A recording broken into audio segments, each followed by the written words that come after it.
Deixa eu começar esse vídeo com uma pergunta desconfortável. Se você tivesse exatamente a vida que você diz querer, quanto tempo levaria até aquilo virar normal? Agora, pensa nesse homem.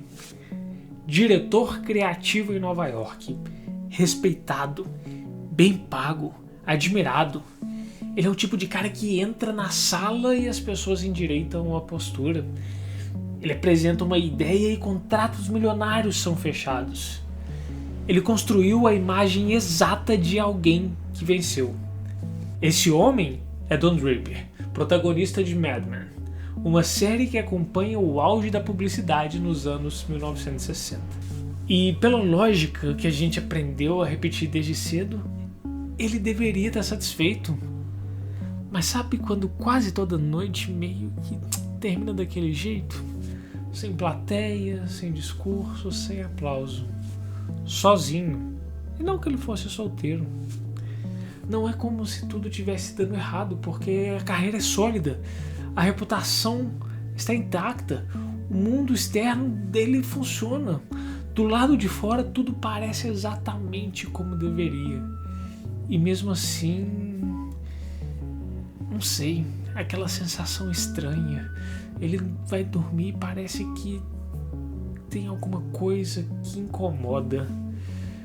E talvez isso seja uma coisa que nos incomoda muito. A insatisfação não é algo que aparece só quando tudo dá errado. Ela pode surgir pelo contrário, justamente quando tudo está dando certo. Quando o objetivo foi alcançado, quando o reconhecimento chegou, quando a promessa foi cumprida. Então, deixa eu repetir a pergunta, só que agora de um jeito diferente. Por que alguém que conquistou tanto ainda se sente triste? E mais importante, como você saberia que finalmente está feliz? Existe uma sensação específica que prova isso? Ou a gente está perseguindo algo que nunca foi muito bem definido? Nesse vídeo, a gente vai usar a história de Don Draper para entender 3 coisas. O que a neurociência diz sobre por que conquistas nunca parecem suficientes. O que alguns filósofos já tinham percebido muito antes da gente transformar a felicidade em meta. E como usar isso na vida real, fora da ficção, para melhorar a sua vida. Porque se alguém que conquistou tudo ainda não se sente feliz, talvez o problema não esteja na conquista.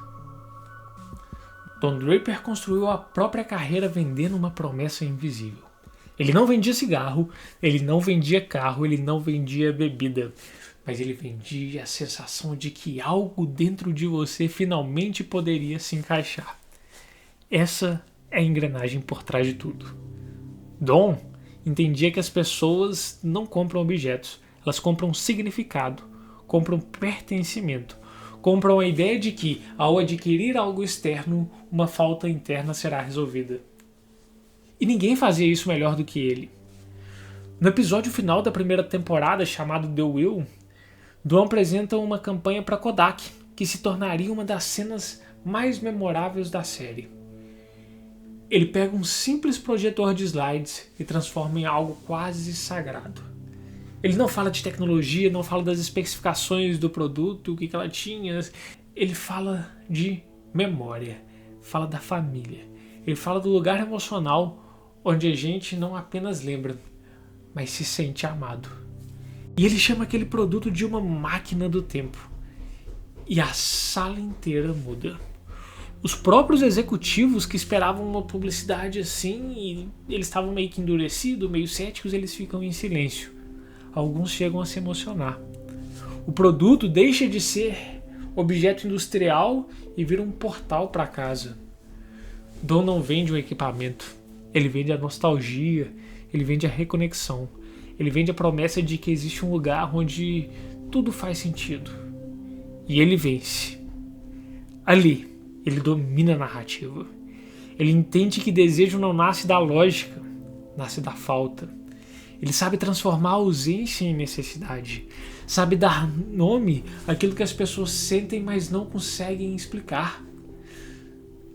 Don não cria produtos melhores, ele cria histórias melhores. E talvez seja exatamente aí que o conflito começa. Porque o homem que entendia como despertar emoção nos outros não conseguia sustentar nada parecido dentro de si. Quando a reunião termina, o aplauso acaba, as luzes se apagam, os executivos saem comentando o brilho da apresentação e Dom volta para a própria sala. Não há trilha sonora ali, não há discurso, não há plateia. Há um copo na mão, um corpo parado, um silêncio que não pode ser editado. Ele cumpriu a promessa social do sucesso. Tem dinheiro, prestígio, respeito. Chegou ao topo da agência. Vive a imagem exata do homem que venceu. Do lado de fora, tudo funciona. Mas dentro, algo permanece fora do lugar. E talvez seja por isso que ele seja tão atual. Hoje, a felicidade também é apresentada como narrativa. Redes sociais exibem versões editadas da vida, fotos sorrindo nos melhores ângulos, resultados no LinkedIn, corpo definido no espelho da academia. Metas prometem estabilidade emocional. Conquistas são tratadas como garantias de plenitude. A ideia é simples: organize, conquiste, evolua, e então você finalmente vai se sentir inteiro. Dom ajudou a construir esse tipo de promessa. Ele entendia que as pessoas não querem apenas o sucesso, elas querem sentir que chegaram a um lugar seguro. O problema é que ele próprio nunca encontrou esse lugar. Quanto mais ele aperfeiçoa a imagem, o terno impecável, o discurso afiado, a confiança calculada, mais distante parece ficar de qualquer coisa que não seja performance. Ele construiu um personagem eficiente, elegante, admirável, funcional e venceu usando esse personagem. Mas vitória não é a mesma coisa que pertencimento. E aqui que está o ponto de ruptura. Ele aprendeu a vender felicidade, mas nunca aprendeu a habitar na felicidade. Mas o que acontece com Dom não é apenas um drama bem escrito, é padrão humano. Existe um fenômeno psicológico conhecido como adaptação hedônica, estudado pelos psicólogos Philip Brickman e Donna Campbell desde os anos 70. Um dos estudos mais famosos comparou ganhadores de loteria com um grupo de controle. E a descoberta foi surpreendente. Após o pico inicial de euforia, os ganhadores retomavam ao nível de felicidade anterior em poucos meses. O mecanismo funciona de maneira simples e implacável. Você conquista algo que desejava muito, sente euforia, um pico, uma expansão, e algum tempo depois, aquilo volta ao normal. A promoção vira rotina, o carro novo vira transporte, a casa maior vira cenário. O cérebro se ajusta. Ele não foi feito para permanecer em êxtase, ele foi feito para sobreviver. Tudo o que se repete perde intensidade. O extraordinário, quando se torna constante, vira padrão, e o padrão dificilmente provoca entusiasmo. Isso significa que a sensação que você associa à conquista não foi feita para durar. Dom sobe na carreira, ganha reconhecimento, amplia poder. Pela lógica social, deveria se sentir pleno, mas o vazio acompanha esse movimento. Não porque ele seja ingrato, não porque ele seja fraco, mas porque o cérebro humano rapidamente transforma chegada em linha de base. E então surge o segundo erro, mais sutil. Quando felicidade deixa de ser consequência e vira objeto explícito, algo muda na experiência. A mente começa a observar a si mesma. Eu já estou feliz? Era isso? Por que ainda não parece suficiente? E essa autoavaliação constante cria uma distância entre viver e medir o que se vive. Em vez de experimentar o momento, a pessoa passa a se monitorar se ela está atendendo a expectativa emocional que foi projetada. Felicidade deixa de ser estado e vira indicador. E indicadores sempre sugerem desempenho. Dom encarna isso perfeitamente. Ele não apenas busca sucesso, ele busca a sensação que imagina que o sucesso deveria trazer. E quando essa sensação não se instala de forma permanente, a solução parece óbvia. mais conquista, mais movimento, mais intensidade. É aqui que entra outro detalhe fundamental. Na neurociência, especialmente nos estudos de Kent Berridge sobre o sistema de recompensa, descobriu-se aquilo que todo mundo fala sobre hoje em dia, mas poucos trazem um verdadeiro impacto disso na sua vida. Dopamina não é sinônimo de prazer. Ela está muito mais ligada à antecipação do que à satisfação. É o impulso que ativa a busca, não o repouso. Ele acontece quando algo parece promissor, não quando algo já foi alcançado. Por isso, o desejo muitas vezes parece mais vibrante que a posse. A expectativa pode ser mais intensa do que a realização. Dom vive nesse estado de antecipação contínua. O próximo contrato, a próxima campanha, a próxima validação. Ele está sempre ativando o circuito da busca, raramente o da permanência. E quando viver vira sequência de metas emocionais, o descanso passa a parecer estagnação. Talvez o problema não seja não estar feliz. Talvez seja transformar felicidade em projeto. Se a psicologia explica o mecanismo, a filosofia ajuda a entender o erro. Muito antes de métricas de produtividade ou manuais de alta performance, os filósofos estoicos como Marco Aurélio e Epiteto, eles já alertavam para uma confusão básica. Buscar felicidade diretamente é uma estratégia frágil. Para eles, o foco não está em sentir-se bem o tempo todo, mas em construir estrutura interna, autocontrole, clareza sobre o que depende de você, aceitação do que não depende. A ideia era simples. Estabilidade é mais confiável do que euforia, porque a euforia oscila. Depende de circunstâncias, de aplausos, de resultados. Estrutura não.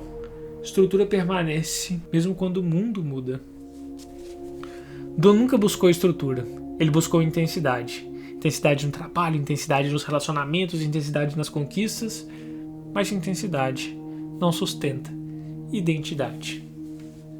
Séculos depois, o filósofo dinamarquês Søren Kierkegaard, que eu não faço ideia se é assim que fala, descreveu o desespero de uma maneira que encaixa perfeitamente aqui. Em sua obra O Desespero Humano, de 1849, ele argumenta que desespero não é necessariamente chorar ou estar em colapso. É algo mais silencioso. É não ser quem se é. É viver afastado da própria verdade interna.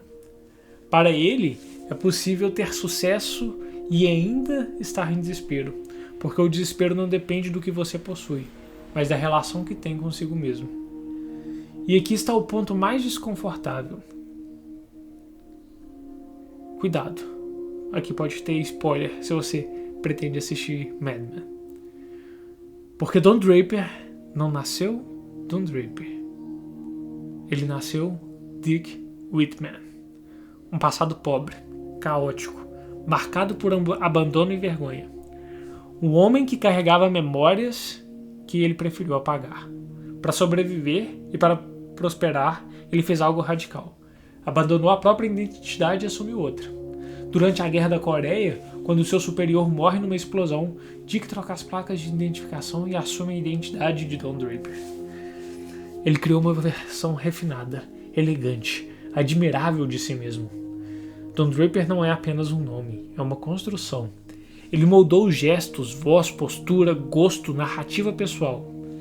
Ele arquitetou um personagem impecável e esse personagem funcionou. Funcionou tão bem que se tornou desejado, respeitado, invejado. O problema é que identidade construída não é o mesmo que identidade integrada. Construir é erguer algo novo. Integrar é reconciliar o que já existia.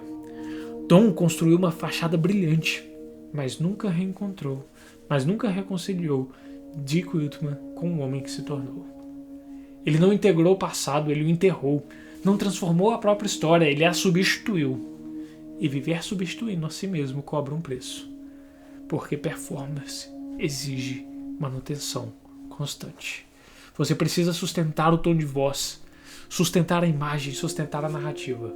Qualquer silêncio vira ameaça, qualquer falha vira risco de exposição. É por isso que o vazio de Dom não é barulhento, não é dramático, é estrutural. Ele não está perdido no mundo. Ele está desencontrado de si mesmo. E aqui está o ponto de ruptura que Kierkegaard descreve com tanta precisão. Dom não está vazio porque falhou. Ele está vazio porque venceu usando uma identidade que nunca foi integrada. Ele conquistou o reconhecimento, mas nunca reconciliou quem foi com quem se tornou. Ele domina a arte de contar histórias, mas evita contar a própria história inteira. E talvez seja isso que torna o silêncio da sala vazia tão pesado. Não é apenas a ausência dos aplausos, é a ausência de pertencimento interno. Quando a performance acaba, o personagem se dissolve. E o que sobra é a pergunta que ele havia evitado há anos. Quem sou eu quando eu não estou atuando? Talvez a maior tragédia não seja fracassar. Talvez seja ter sucesso sem saber quem exatamente está vivendo essa vitória. Agora vem a parte desconfortável. Talvez a vida nunca tenha prometido euforia constante. Talvez essa expectativa de estar sempre motivado, inspirado, realizado seja uma fantasia recente. Uma ideia vendável, sedutora, mas artificial. A gente aprendeu a confundir intensidade com plenitude, excitação com sentido, movimento com progresso interno. E quando o pico emocional não se sustenta, interpretamos como falha. Algo deve estar errado. Talvez eu precise de mais. Talvez ainda não tenha chegado lá. Dom acreditou nisso. Ele imaginou que ao atingir determinado nível de sucesso, sentiria repouso. Que o reconhecimento traria paz. Que poder traria segurança emocional. Mas sucesso não encerra o movimento. Ele amplia. Mais responsabilidade, mais expectativa, mais exposição. A chegada vira o novo ponto de partida. E a inquietação que parecia provisória revela ser parte da condição humana. Talvez maturidade não esteja relacionado com estar feliz o tempo todo, mas talvez seja parar de exigir isso da vida. Aceitar que silêncio não é fracasso, que tédio não é derrota, que dúvida não é sinal de incompetência existencial. Talvez crescer seja abandonar a fantasia de que existe um estágio permanente de satisfação e começar a construir algo mais estável do que sensação. Não intensidade, estrutura, não euforia, consciência. E isso muda completamente a pergunta. Em vez de como eu me sinto agora, talvez a questão seja: o que eu estou construindo que continua mesmo quando a emoção passa? No fim das contas, Dom continua lá. O escritório ainda está de pé, o terno continua alinhado. A reputação permanece intacta. As campanhas funcionam, os contratos fecham. O mundo externo segue operando como devia. Nada desmoronou, mas quando a porta se fecha e a sala fica em silêncio, não há roteiro, não há plateia, não há personagem para sustentar. Só ele, e a pergunta que atravessa tudo isso não tem a ver com dinheiro, status ou conquista. Tem a ver com identidade. Quem é você quando ninguém está olhando? Dom sabe performar confiança, sabe performar charme, sabe performar controle. Mas performance não é presença e sucesso não resolve a ausência de si mesmo. Talvez a vida não exija que você seja feliz o tempo inteiro. Talvez exija algo mais difícil. Coerência interna. Integração. Estrutura suficiente para sustentar o silêncio sem pânico. Porque quando a busca por sensação diminui, sobra espaço para outra coisa. Construção. Se você parasse de perseguir sensação, o que começaria a construir com consistência? Deixe nos comentários. E se essa análise te faz pensar sobre a diferença entre parecer bem e se essa análise te fez pensar sobre a diferença entre parecer bem e estar bem, entre performance e presença, talvez outro vídeo aqui do canal te interesse também. sobre como a identidade pode virar prisão. Porque, no fundo, tanto Don Draper quanto Tyler Durden mostram a mesma coisa. A pessoa desaparece quando o personagem toma tudo. Então, no final do vídeo, vai aparecer o card aqui. É só clicar para assistir o próximo vídeo. E se isso fez sentido para você, deixa um like. Ajude outras pessoas que também estão tentando entender essa diferença a encontrar esse vídeo. Obrigado e até a próxima.